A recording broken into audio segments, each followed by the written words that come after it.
Subscribe to our YouTube channel and press the bell icon for the latest updates. How to check HDFC Bank account balance online. Open your favorite browser. Go to hdfcbank.com. Now click on the login button at the top right corner of the page. Select Net Banking from the drop-down menu. You will be navigated to Net Banking login page. Enter your customer ID or user ID. Click on Continue.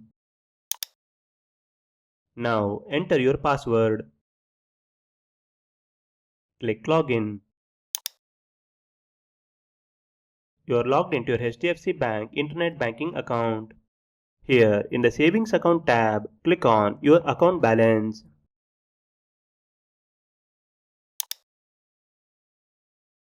You will be landed to Account Summary page. On this page, you can find your exact available balance. This is how you can check HDFC Bank account balance online. Thank you for watching.